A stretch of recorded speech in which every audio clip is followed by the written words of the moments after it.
Thank you for listening to The Actors Room. Please subscribe to the show in iTunes and leave comments and reviews. The show is also on Facebook, Twitter, Google Music, Stitcher, and TuneIn Radio. The website for the show is theactorsroom.libsyn.com. The site gives you access to all past episodes. Enjoy the show.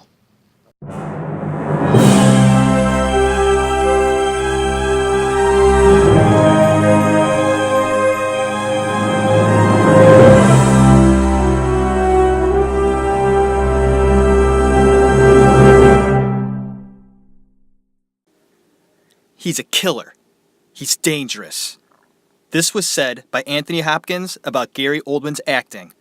In this he added as well, quote, "He's a rebel. He's on fire.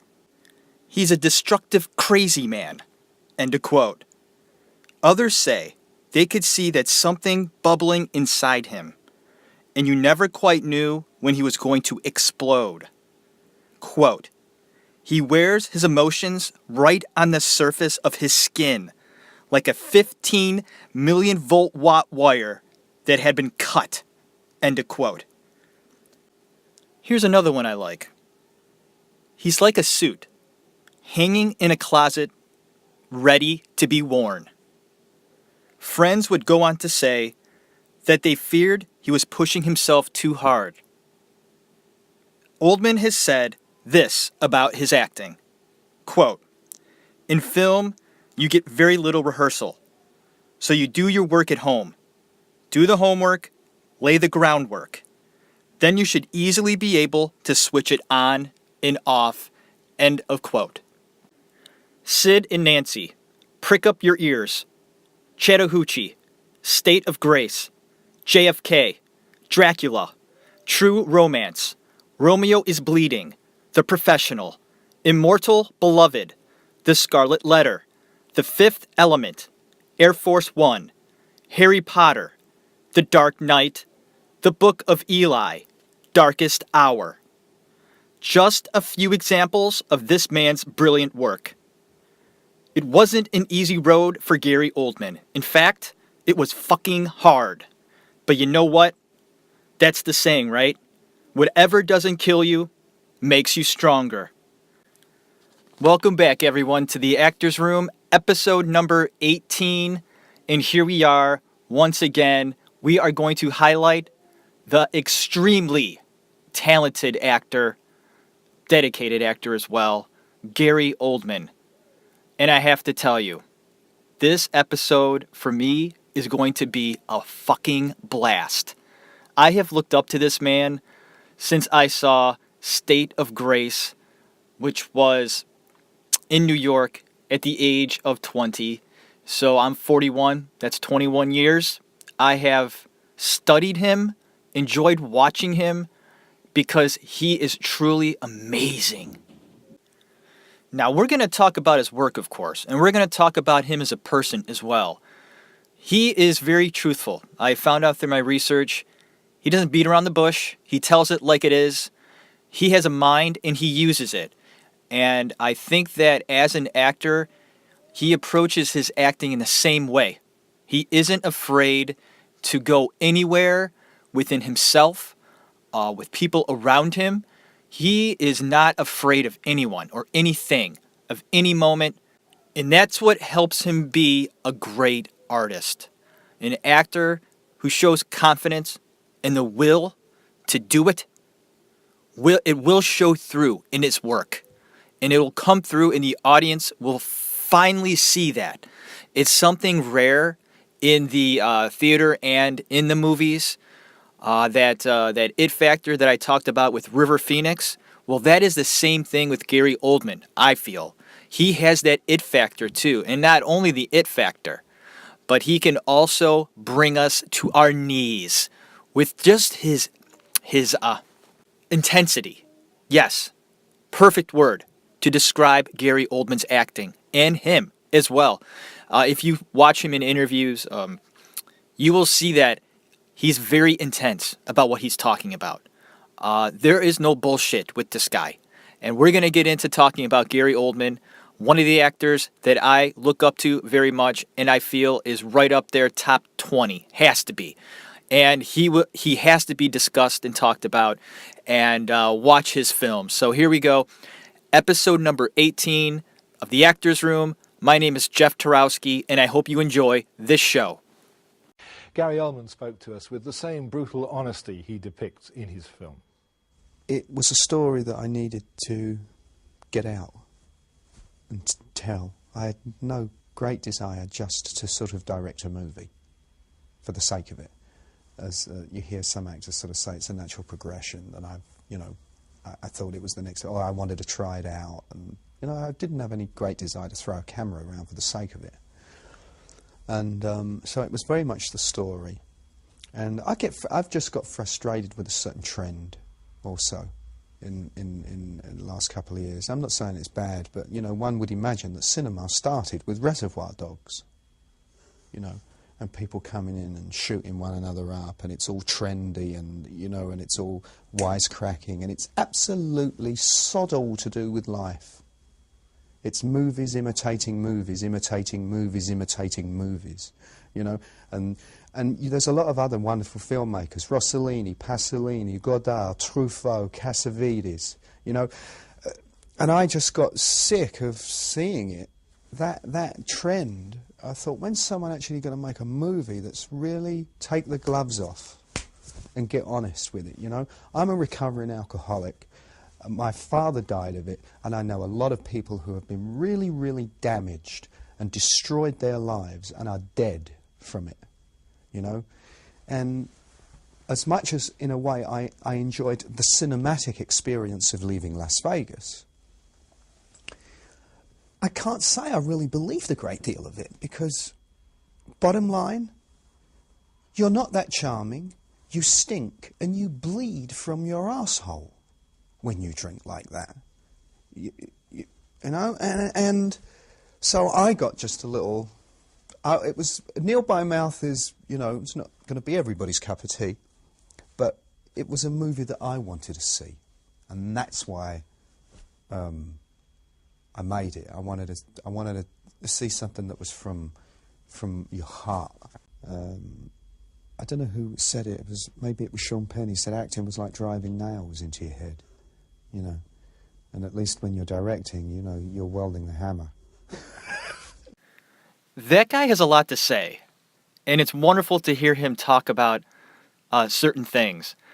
That was an interview he gave after the film that he did on his own. He wrote, directed, and produced a film called Nil by Mouth, and it is a look into the world that he grew up in when he was in England.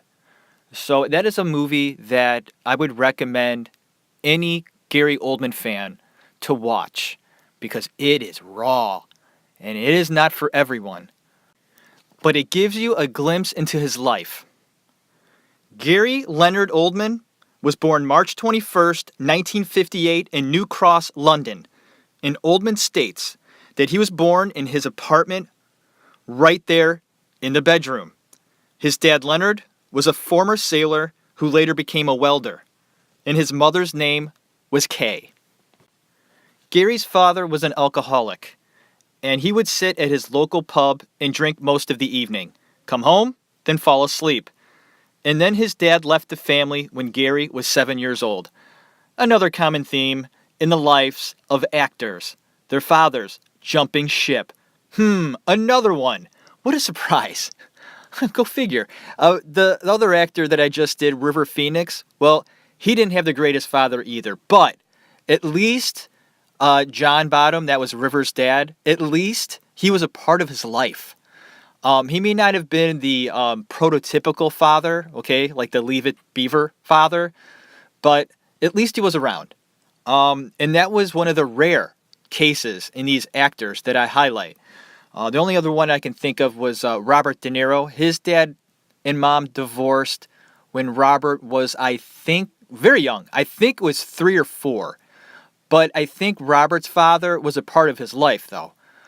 But it was a broken family. And here we go. Gary Oldman, at the age of 7, his dad, gone. So I guess that Gary's dad met another woman and ran off with her. And it was his best friend's wife. What a guy. Once again, touching on a common theme. Amazing. The fathers of these wonderful artists are missing in action. Incredible. It just amazes me, this trend. It blows my mind. And it has a lot to do with what I said a while back. And I don't quite remember what episode it was. It's escaping me right now. But I had said that I believe that the better actor you are, I think, sometimes, or artist, it doesn't even matter. It doesn't have to be acting. It could just be art. It could be music, whatever. Dancers, doesn't matter. It helps to have a fucked up childhood or just having a lot of issues because you have all this stuff deep down that like sometimes you need an outlet to sort of to go somewhere and to relieve all this shit that you got inside, all the anger and the angst and all of these issues, daddy issues, obviously. I think a lot of these artists had daddy issues. So here we go. We're going to go ahead and move on here. Gary would see his father off and on for a few years in his childhood. His dad actually got a job working in Jamaica, and Gary remembers going out there for about 6 months. This is Gary's quote about this. I only saw him one time. I guess Gary was living in one city, and his dad would hang out closer to his job. Gary, as a little boy, remembered the promises his dad made, and Gary would wait at the end of the driveway of the hotel all day, waiting to see his dad pull around the corner and up the driveway. And he never did. He is close to his mom. Another theme where, okay, dad gone, dad out of the picture, and mom now becomes the central part. Someone, I could see this happening very easily. I mean, you don't have a dad. There's nothing else to sort of compare to. I mean, that's all they got. So they're going to really look up to their mom and think very highly of their moms. And Gary was no different. Gary's mom had to raise him all on her own. And Gary does have an older sister. Her name is Maureen, but she was 13 years older. So by this time, she was like 20. So she really wasn't affected too much with this, breakup of the family. Gary strongly states that through all of his strife and all the shit that was going on in the family, he never once heard his mother complain. Say, woe is me. We really got it rough. None of those things. She never complained. It seems as though the young Gary was aimless at first. He was an average student, but had very little direction. He was drawn to television and movies, but had never ever seen a play. He was slowly finding his way when he decided he was going to be a classical pianist. So his mom got him a secondhand piano for 10 quid, and a little old lady up the street gave him lessons. And that is where it all started, I think. He worked hard, and soon enough was playing Chopin. Oldman points out something fascinating during this time in his life. He found himself playing the piano, yes, but acting playing the piano. And he would later, at the age of 14, go on and take on boxing. Now this is fascinating. He went through the training, and he was good at acting like a boxer. Shadow boxing, exercising with the rope, and he looked good at it. He looked good playing the part. And he fooled everyone until he got into the ring and got his ass kicked and decided, you know what, maybe boxing isn't for me. But it goes to show you that he was good at just playing the part. He looked like a boxer. He trained like one. He looked right for the part. But it doesn't mean that you're going to be a great boxer because you're acting like one. So as soon as he got in the ring, it showed that he wasn't a boxer. He's an actor. Let someone else be a boxer. Gary Oldman's an actor. He can act like one, but he's going to get his ass kicked if he enters the ring. And he did. So he decided, no more boxing for me. But his life changed when he joined an amateur theater group and met his mentor, and his name was Roger Williams. And Williams would go on to say this about Gary. He was a great person to go see the theater with. He saw everything, every little detail about the performances. Now, I guess Roger opened up the world to Gary and took him under his wing.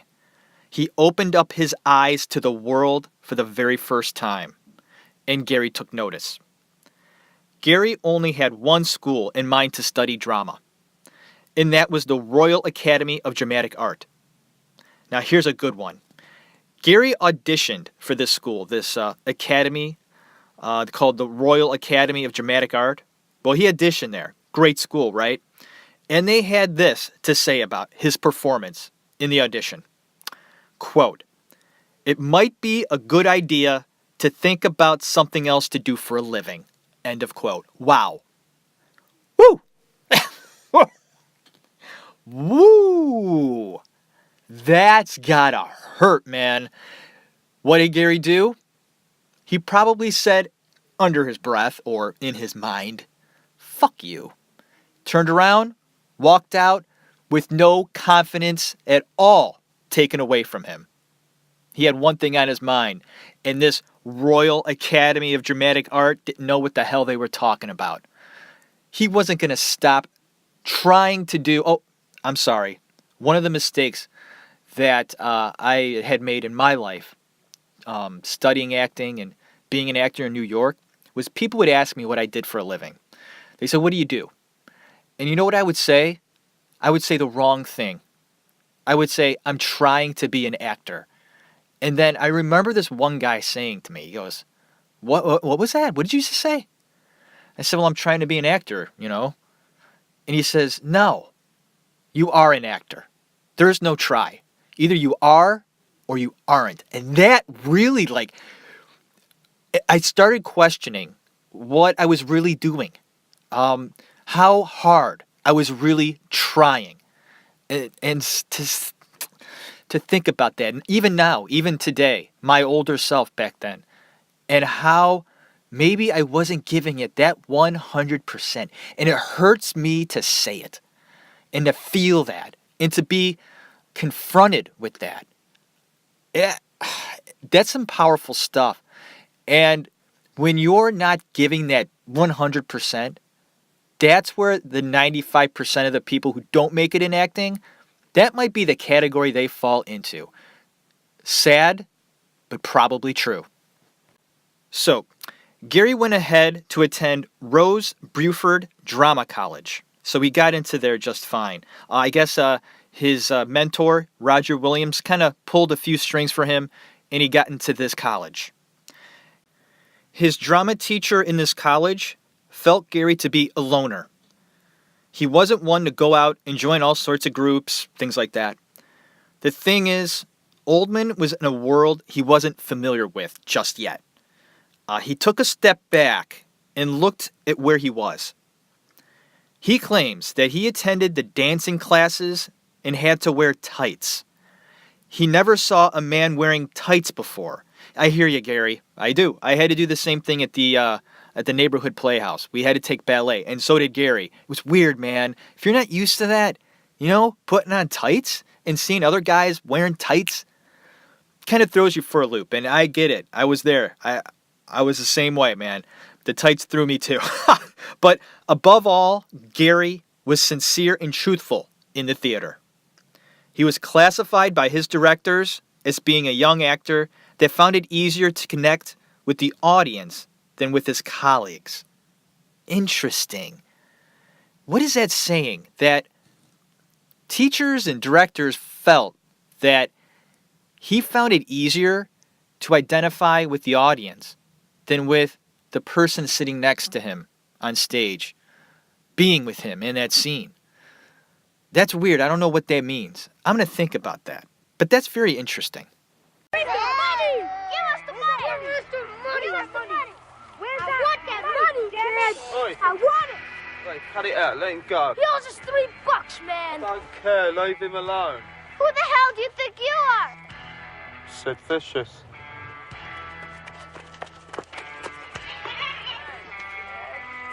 That's good. Sid and Nancy is a disturbing film. I'm sorry, it is. If you love that movie, God bless you. I'm not saying I hate it. I'm not saying that at all. I'm just saying it's disturbing. Their lives, the Sid and Nancy, that whole scene scares the shit out of me. All right? I would never touch that with a 10-foot pole. Never. Okay, so that's why I'm making that statement. And there is drug use and strong language, but you see incredible performances from Gary and Chloe Webb, who plays Nancy. Amazing. Strong acting. It's such a filthy picture, and I mean that because they really did live in filth, these two. And Oldman steps into Sid's skin. And he really did look like Sid Vicious. I mean, he did. He acted like him. He looked like him. He sang like him. He just did a raw performance. Very noteworthy. I say, very nice job. You know, and this is where you get to see a glimpse of him at first. This was his big first role in Sid and Nancy. All right, and you see it then, like that leap. He took it way back then in Sid and Nancy. You see it then, and it's a performance to note because it's very young in his career, and he's already nearly hitting it out of the park. I wouldn't say that he's quite hitting it out just yet, but pretty damn close. Now, it's not an interview I saw. I saw, like, he was in front of a group of kids, and I think that he was visiting his old high school, Gary Oldman. And there must have been probably around 10, 15 kids sitting around in a very small room asking him questions. And one of the questions he was asked was the fact that there are actors and then there are great actors. What's the difference? What is that leap? What's the distinction and what makes them great? And Oldman would go on to say some good advice is that he states that when he was in school, all right, he was already getting himself ready to go out there and do something with his acting. He says that he was the very first of his class to get pictures of himself done, which is headshots. He was the first one to get a job. He was the first one to get an agent. He was the first one. He was building it up already. And he says that it was his drive, his force of will that put him above everyone else. He says it's not talent. It's just I wanted it more.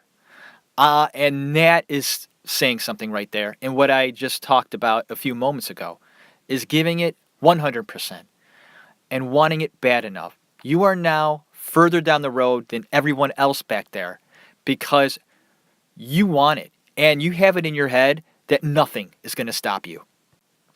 And then you also have to remember that school that he tried out for, that pretty much told him, you have no business being an actor, you're no good, go be a mechanic, get the hell out of here, kid, all that stuff. He shrugged it off, and he kept at it. He believed in himself, and thank God. He went on to take part in several theater companies, including the Royal Court, but Oldman's natural home was in front of the camera, and one of those rare talents that was born to be on the screen. Gary admits that he enjoys performing for the camera more than being on stage. In 1987, Gary gives us an overwhelming performance, a very brave one as well. He plays the British playwright Joe Orton. He is homosexual, and Oldman shows us there are no barriers for him portraying this role. Exploring one's sexuality in film is not easy, all right? I never had to take on a role like this, so I can't relate to it. But I know it would be fucking difficult for me to kiss another man and do it passionately, all right? I'm a heterosexual, all right? So kissing another man does not do it for me. So that's what acting is all about, right? Stepping into the skin of another character, but it's not that easy. It kind of sounds easy. Yeah, you just slip into the other character. You just slip into this other person. No problem. Yeah, just do your homework and, you know, talk to some gay people and you'll be fine, right? Yeah, sure. That's not how it works, man. I mean, I just don't. I just me kissing another guy and enjoying it. Okay, I wouldn't be able to do that. But you have to show that you are. That's the whole point. Is that these method actors can do all they can, all right, to study it, try to master it, but you can't be who you're not. And if you're gay and you're kissing, say, you know, I'm gay and then I have to kiss a woman on stage or a woman in a production of, I don't care what it is, any scene, okay, they shouldn't expect me to enjoy it, but I'm going to do the best I can to make sure the audience thinks that I am. And that's the point. Gary Oldman nailed it. If you've never seen this movie, prick up your ears, and you watch Gary Oldman kissing another man, it's like he's kissing a woman. I'm not kidding. No shit.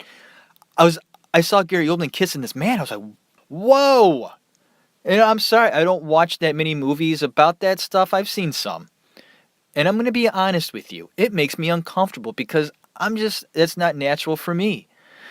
So as an artist, I might be kind of not there in that sense, where I may not be open to that realm of that whole experience. So, you know, seeing him perform this the way he did is noteworthy to me as an actor, seeing him do that.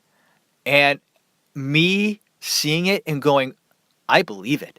There is no doubt about it. He's pulling it off.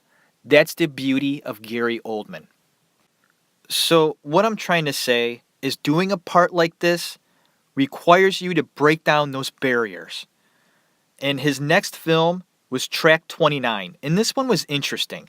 I didn't know of this film until a few months ago. Man, Gary Oldman is good. Even in his early stages as an actor, he was taking leaps from every role he got. Plus, he got to share the screen with Teresa Russell. My goodness. Now, there is something about Teresa Russell. I mean, she is just incredibly attractive. And she was in Razor's Edge, Black Widow, and Wild Things. And Oldman looks so young in this film. He looks like a baby. I mean, he's really young looking in this movie. Hey! Hey! Hey! Sid, maybe you belong here. Maybe. Or maybe I'm just stupid, huh? Yeah, maybe. That's what they tell me. Who? People. People where I work. Mama. Daddy. Well, you dig a good hole. One time I had to dig out a gas line so Daddy could fix it. And I did.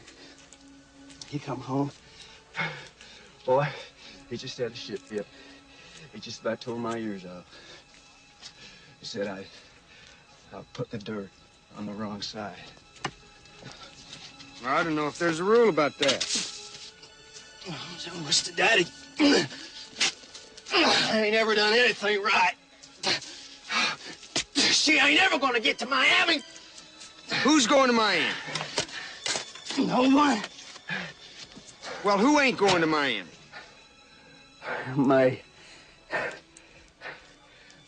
I promised her before we was married, so she could go to the TV school of the performing arts. Then I got to be a moron. And kablooey, they put me in here. You must have skipped something. They put me in here because everything went kablooey!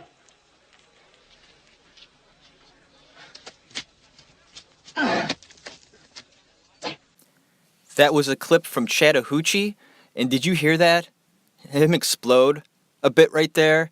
He does that quite often in his films. There's often a moment in his films where he loses it. and he does it so well. I think he really does lose it. He ain't acting. He is losing it. And I think that's what some of his fellow actors or maybe even directors were a little scared of Gary Oldman because he was able to let himself go and fly off the handle is a good word. I don't think he would ever harm anyone. But if you're around somebody that loses their shit, it's kind of scary because you'd never really know what's going to happen next. So he had that thing that was a bit scary to work with, I think. And it shows in his work a lot. And I kind of like watching it. And it's because it's real. I mean, he really is feeling that at that moment in time within his character, and it shows in the film. Chattahoochee was made in 1989, and he played alongside Dennis Hopper. And I gotta tell you, the movie itself just knocked me on my ass. The opening scene where he shoots himself is a must-see for anyone who appreciates great acting. He has the gun pointed towards himself, and his hands are shaking. He's sweating, and he hesitates. Then eventually he pulls the trigger on himself. He loses it, and you could see it in his face. His mental blocks, his defensive mechanisms, they're gone. All the way gone. And how does he do that? I struggled mightily with getting a few of my walls down. I have a lot of walls. I'm a shy guy. I shut down at a moment's notice to protect myself because I am very vulnerable in having people look at me, study me, to judge me. I don't like it. I have walls that I put up all the time. And when I went to acting school, they tried to break them down because you have to in order to feel something. That's when you're at your most vulnerable, when you feel something. So when I walk into a room, I put up the barriers to protect myself so I don't feel anything because I'm sensitive. And when it affects me hard. Gary Oldman, I think, did well with just, he doesn't give a shit. Okay? The walls collapsed around him. And he was allowing himself to feel everything. And that's how you get that reaction from him. Blowing up. Really letting it out there. Because he feels so much. And then it comes out. And he allows himself to do that. That's what makes Gary Oldman a very important artist to study. Because what you're seeing is truthful. Absolutely truthful. Now his next film, State of Grace, is underrated. When you look up the word underrated in the dictionary, this film should be under that word. And if you are a Gary Oldman fan and you've never seen this movie, you must see it. Some of the best loosey-goosey acting, I like to call it, ever done was by Gary Oldman in this one. And I mean that loosey-goosey because the way he carries himself in the film, he plays an Irish gangster. And he spent a lot of time studying Irish gangsters that he would go to the local bars in New York and spend countless hours behind the veil of being an Irishman and taking it all in, talking with Irishmen, being in that bar, spent a lot of time there. And he says that he enjoyed it very much. And, who wouldn't? He also, Gary Oldman is an alcoholic. And I think that was in one of the clips I played. He, mentioned that. And so he drank a lot. And he drank a lot at this bar. And he got the accent down pretty well. And he enjoyed himself doing this research. Went out, did a great performance. Very comfortable in the skin of this character. Very comfortable. And you get to see him loosey-goosey play act with Sean Penn. And a great scene in this film is when he has Sean Penn's character in the top of a apartment building, I think. And like the very top of an apartment building, you're outside, and you're looking over the buildings and whatnot. Well, it looked like Gary Oldman actually had a refrigerator. I'm not saying it looked. He did have a refrigerator up there. And what they kept in there besides beer were body parts. And more specifically, hands. Why? Because when you're in a gang, you're shooting people, you're killing people for business reasons, hopefully. You're going to need fingerprints in order to have it pegged on someone else. Well, if you kill somebody, you chop off their hands, you have fingerprints at the ready. So they would keep them in the freezer. And this scene right here that I'll play for you is Gary Oldman's character showing Sean Penn their little secret on how they're not caught when they bump somebody off. Terry, check this out.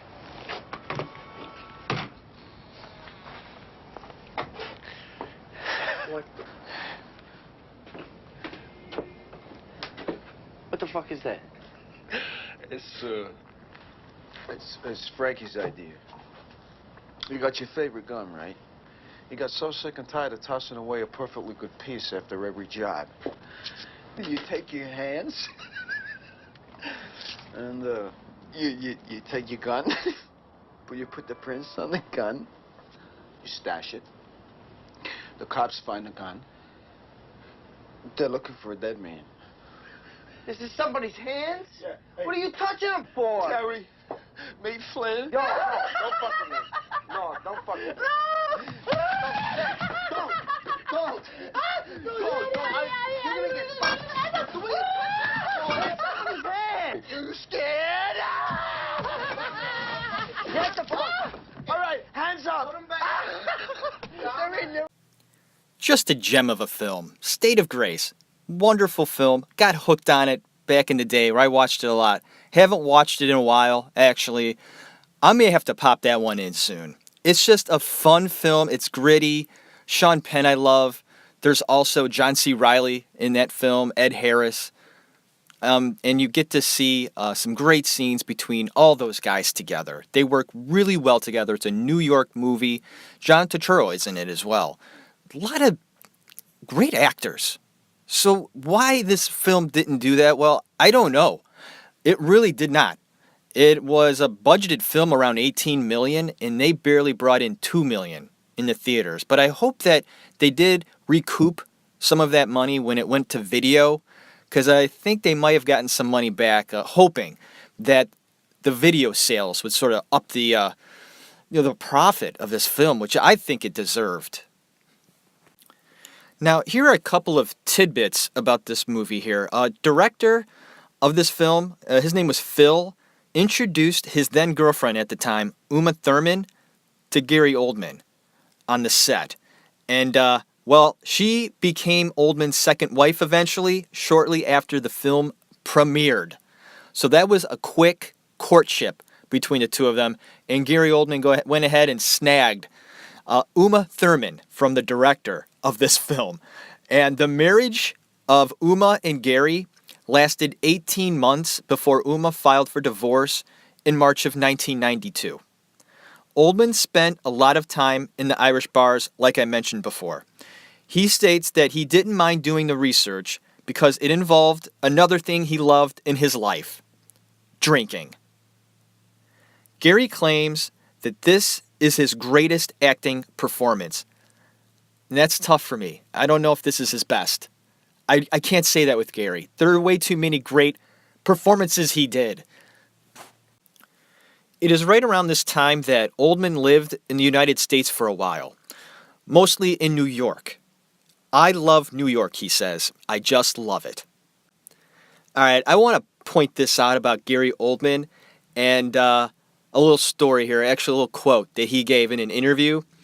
And this is what it's all about.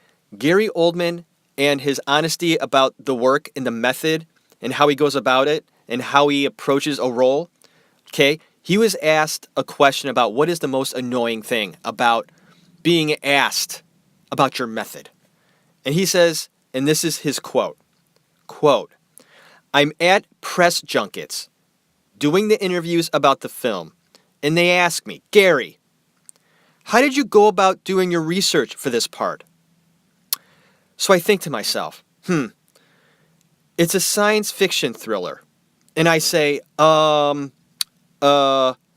read the script. End of quote. I love Gary Oldman. I love it.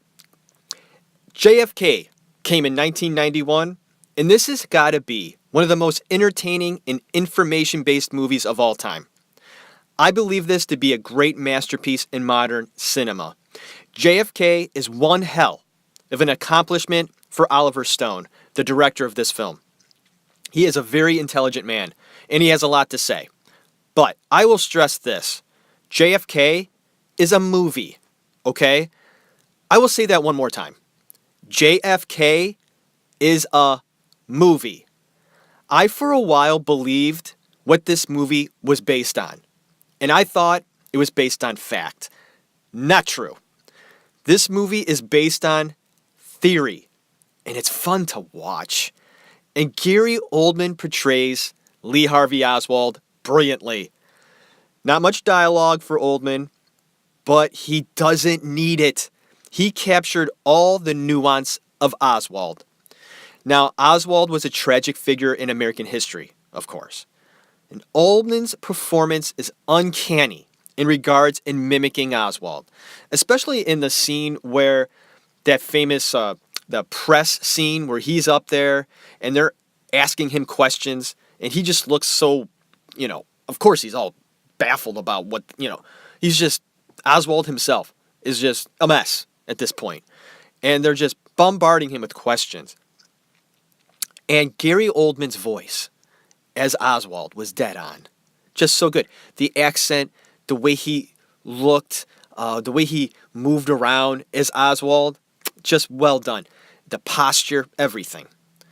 Now, Gary brought up Stella Adler, the former group theater member and groundbreaking acting teacher, as to her description of taking on any role, and that it was this. She said, "Read out, don't read in." It's all there, says Oldman. It's called Cat on a Hot Tin Roof. Look at the title. It tells you. It's called Death of a Salesman. My reputation is that I'm sort of this crazy method actor. This guy who does all this method acting. I very rarely go beyond the perimeters of the text. Okay, Dracula, 1992. Gary Oldman hired a singing coach to help him lower his voice by an octave to help him give Dracula a more sinister quality. Then was drunk the night they filmed the scene where he had to lick the blood from Keanu Reeves' straight razor. What a disturbing image and moment that is when his Dracula turns away and he just licks the razor. Very, very disturbing. It is. But brilliant work. But Oldman, I guess, was pretty drunk in that scene. So if you didn't know that, I just want to point this out here. Gary Oldman is pretty drunk in most of his movies. Up until, and I will get to this later, I will tell you what movie he eventually stopped. And it eventually caught up to him. Okay? So in that scene, and probably in most of that movie, he is drunk. And it was filmed after midnight, just to give it the proper mood. Now, Oldman and Winona Ryder, did not get along during the filming of this, and the rest of the cast was shocked because the two had actually been friendly during rehearsals, and then they came back from a break in the schedule and seemingly hated each other, with no indication on what had happened previously, and it was never revealed. I'd like to know, actually. Winona Ryder, although has given some really nice performances in the past, seems like she's got some shadiness going on. I don't know what it is. I mean, look at the projects she does. They're all kind of just really, I don't know, just, There's a lot to dive into with Ryder, actually, that I'm looking forward to doing. She's fascinating. And she's got I think she's got a lot of skeletons in that little closet that she comes out of every day or gets, clothes out of every day that I would like to do a little research on. Because I think that she's got some weird things going on in her life. But anyway, her and Oldman did not get along on the film.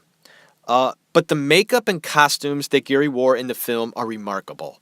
What a blast they must have had with all the makeup and stuff like that.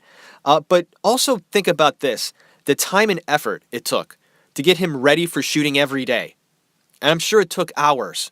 I mean, that was an extravagant makeup job that they did on him. Now, I believe Dracula to be one of the most demanding parts he ever had. And he was a creepy dude. Gary also has a tremendous amount of respect for Francis Ford Coppola, who directed this. And so do I. But I guess there were moments on the set they didn't get along. I think that happens. There's going to be disagreements about just the art form, about how you're going to do a scene and all that stuff. And Anthony Hopkins, who co-starred in the film, had this to say, that Francis wasn't giving enough direction to Gary, and Gary was getting fucking pissed. I even saw a clip of this very thing, actually. You can see Francis talking about a scene that Gary had to do, and Gary visibly is annoyed and says that he just can't play act it. I need something more, etc., etc. And his passion looks very contagious because you can see Anthony Hopkins actually in the background and he's watching this scene going on. Oldman just, listen, Francis, you're going to have to give me a little bit more than that. I just can't walk in. He's just talking, I just can't walk in and do that, undo that. I can't do it. And, he's going on and on. And my English accent was horrible just then. And you could see Hopkins in the background, and he's just kind of watching, he's observing what's going on. He's just, taking it in, watching it from the sidelines. And you can see Gary's passion. This is nothing that he takes lightly, as we have mentioned. He gives all of himself, and he won't go into any scene without being sure that he's doing it and it's going to be displayed correctly. This is funny. Winona Ryder actually pulled Oldman aside at one point during filming. She told him that he was so intense, and the way she said it surprised him. And he also says he was sort of offended by it. Here you go. This shows just how dedicated he is once again. He gives us all of himself, and then some more. And Winona Ryder taking him aside like that, and saying, in a way, like, well, you're too intense. Why don't you bring it back a little bit? And Oldman's like, okay, first off, I really don't appreciate your comment. I don't appreciate your comment. And second, shut up. 1993 brought us a movie with Christian Slater and Patricia Arquette called True Romance. Now, Gary has sort of ripped on Quentin Tarantino in an interview that I played for you. He stated that Reservoir Dogs was cliche. And, it kind of is. But it's a fun movie, man. It's one of my favorites. I think Quentin Tarantino is a fantastic writer. Just as great of a writer as a director as well. And he wrote True Romance. And Quentin is involved in fun films. And this one is no different. Gary Oldman plays a pimp. It's a cameo role. Not a big, he's just, I think in just maybe 2 scenes, and that's it. And those 2 scenes are great. Gary was approached to do this part, and Oldman said he hadn't read the script yet, so he didn't know. So he says, what's my character? What is this guy all about? Well, the director told him he's playing a white guy that thinks he's a black guy, and he's a killer pimp. Oldman laughed and took the role right away. Gary has also been rumored to say that he would love to do a project about his character and dive deeper into his story. God damn it. I didn't know that. That would be so fucking awesome. If you know about True Romance and that character, man, that character is so different. And Gary Oldman put a spin on this guy. I mean, off the wall to the gills. He's got the makeup going on, the dreadlocks, the look, the clothes he wears. He's got like every single one of his teeth capped. I mean, he is just having fun with that character. Can you imagine a film just about that character? That would be crazy. Oh my God. That is so fucking cool. All right, I'm sending it out right now. You got to get this done. I mean, Gary's not getting any younger. It might be too late. That sucks. I mean, someone couldn't sit down and write that script. That doesn't make any sense to me. All the spin-offs that go on now, it just wasn't the right time, I guess.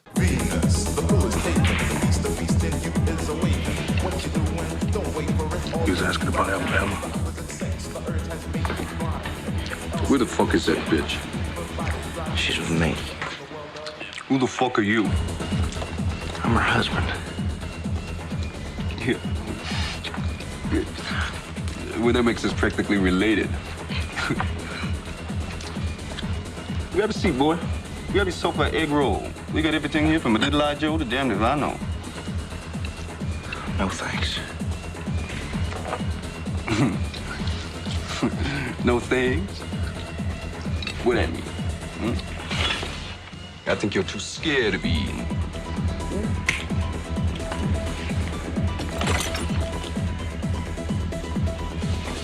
Let's see. We're sitting down here, ready to negotiate. You've already given up your shit. I'm still a mystery to you. But I know exactly where your white ass is coming from.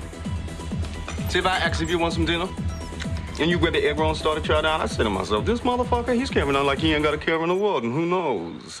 Maybe he don't. Maybe this fool's such a bad motherfucker. He don't got to worry about nothing. He just sit down, watch my motherfucking TV. See? You ain't even sat down yet. And that TV over there, since you've been in the room, is a woman with her breasts is hanging out. You ain't even bothered to look. You just been clocking me.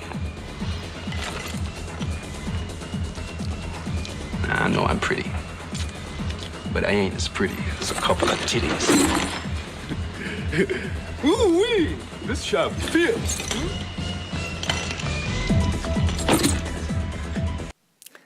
Drexel. His name was Drexel, that character. Man, that's really going to piss me off that they didn't do a movie about that guy. Damn it, man.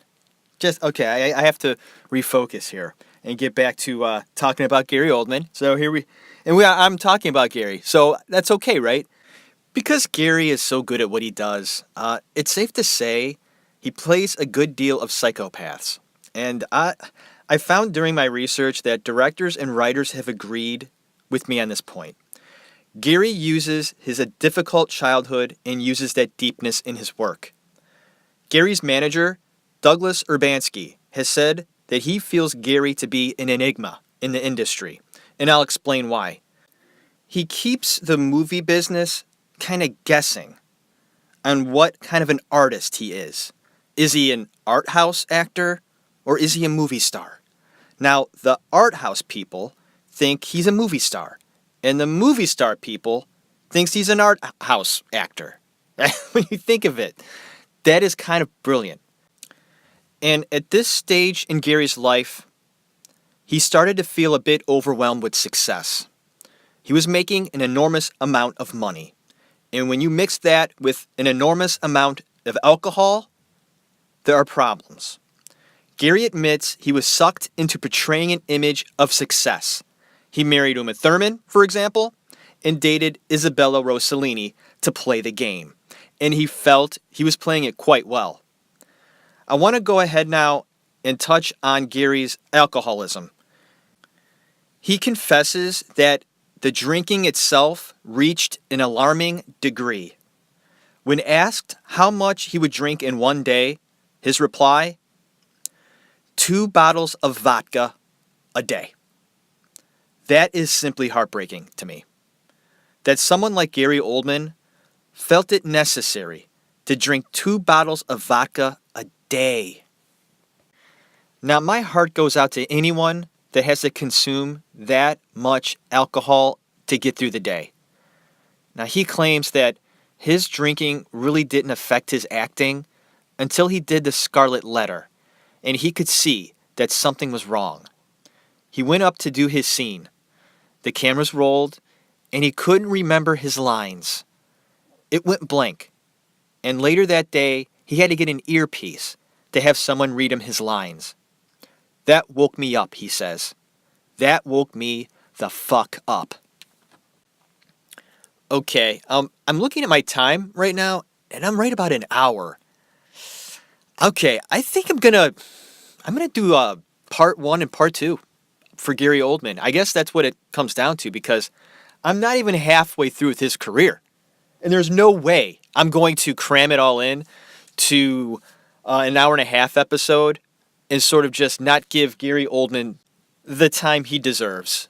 And he deserves to be talked about. It's important to talk about Gary Oldman. I think it is. And the first one since Marlon Brando to be broken up into parts. So that's saying something right there. He's quite important to me, I guess. He may not be quite important to everybody else or anybody else as much as he is to me. So I'm going to break it down. I'm going to put part 1 and part 2 to Gary Oldman. So this will wrap up this episode of The Actors Room, episode number 18. And thank you so much for listening. Go ahead and put in reviews and comments. Like I stressed last episode, it's important to me and the show to give me a little confidence to go forward. Because I'm reaching the point where I'm thinking to myself, oh gosh, I hope I can reach the end of the year and get more people to listen. Let it branch out a little bit. So I'm excited to see that happen and see where the show goes. Visit my website. Visit Facebook. Go to Twitter. I also have a Twitter account called The Actors Room. I actually reached 1,000 followers, so that's pretty cool. Now, probably most of them are just, some people just like to, follow other people, I think. Twitter is a mystery to me. It really is. I'm slowly learning it. Maybe one day I'll be halfway decent at it, but for now, I'm just kind of winging it and hoping that some of the tweets I send out, that just maybe 3% will just, click on it or to touch somebody. Who knows? Maybe a few of them stick. That's all I can ask for, right? With Twitter being the way it is. It's a mystery. Well, I hope you enjoyed Gary Oldman Part 1, Part 2 coming up next week. And what a week this was for me. It was a week that went by pretty quick, I think. But like I said in my last episode, the weather here has been really strange. The week that I did the Acting 101, I did most of the episode on that Sunday. And that Sunday night, we had tornado warnings. Well, we sat down to dinner. It was about 5:30, 6 o'clock. We're eating dinner. And all of a sudden, outside, the wind it was pretty scary at one point. And I thought about going downstairs in the basement, and the lights went out. Boof. Lights gone. Well, my little one, my 8-year-old, she freaked out. She freaked out because you got to understand, although it was 5:30, 6 o'clock, we changed our clocks back, so it gets dark around 5. So when the lights went out, it was pitch black. And you got the wind howling outside, and this poor kid, she doesn't know what the hell's going on. And she was so scared. And the storm itself didn't last that long. I would say maybe 20, 25 minutes of whirling wind, a lot of rain, and then it stopped. But we had no electricity. So it was one of those nights where you got the candles going in every room, and we all sat around, and we talked to each other. Think about that. I know, right? And there's no TV or anything to distract you, so we we actually had to talk to one another. It was great. I know, right? Hey, that's just what happens when the lights go out. You actually have to talk to your family. So be it. But no, it's not like we don't talk to each other. You know what I mean. So it was kind of nice. And they got to go ahead and sleep in our room that night. And because they were scared, and that's okay, and the little one, she kind of hogged the bed up, so I slept on the couch downstairs. But the next day, I went outside, and there were tree branches, broken tree branches, all over our front yard, and big ones too.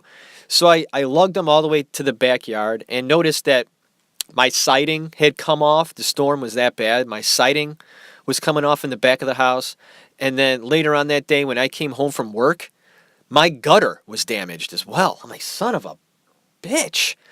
So I got to talk to the insurance companies. I got to talk, I got to get estimates. I called this company called Window Nation. They're coming out and giving an estimate tomorrow. So I got that going on. And you know what the cool thing about this whole thing is? That my siding and gutters, they're old. And they were needing to be replaced soon anyway. Wouldn't it be great that this storm was sort of a blessing in disguise, right? So maybe, just maybe, the insurance company will throw some money my way to get some new siding. I mean, isn't that fantastic? It needs it too. I got a lot of trees around, so there's constantly leaves and stuff falling from the trees, and it's sort of, I got the gutters are just filled with shit. I got to get like a gutter guard. I am going on and on about my personal life, and I apologize. I do. But that's just me. And it's a part of this show. Sometimes I will go and do that, and other times you won't hear anything about my personal life. But sometimes I just have to talk about it because that's what's going on in my life, right? And maybe you're listening to this going, yeah, it's kind of interesting, yeah. A tree fell down in his yard and, it dented his gutter. Oh, boo-hoo. But that's a big deal to me, right? Because my house, that's my domain, man. I take care of my house. And we bought this house about 2 years ago. And it's a nice house. And I appreciate it. My belongings and my home mean a lot to me. So I take care of it. The yard was kind of a mess. So I've been taking care of that this summer. And that's going to take a few years to sort of, because I'm doing it on my own. And I work slow. I want to make sure I do it right. And the same with the inside of the house. We had to paint nearly every room. Everything needed to be repainted. The floors need to be done. We, just little things like that. The doors need to be done. There's a lot of things to this house that needed work. So I take great pride in my house. So having new siding and gutters is important to me. So pray for me this week that the insurance company comes out and gives me what I need. All right, guys. Thank you for listening to my rambling. And I'm looking down. I should have just, continued doing Gary Oldman because now we're, I'm just kidding. Now we're doing good on time. I'm on about an hour right now. So, hey, perfect. I did an hour. Thank you for listening to The Actors Room. Put in that movie tonight, one that makes you feel happy. God bless you. Have a good one.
Bye.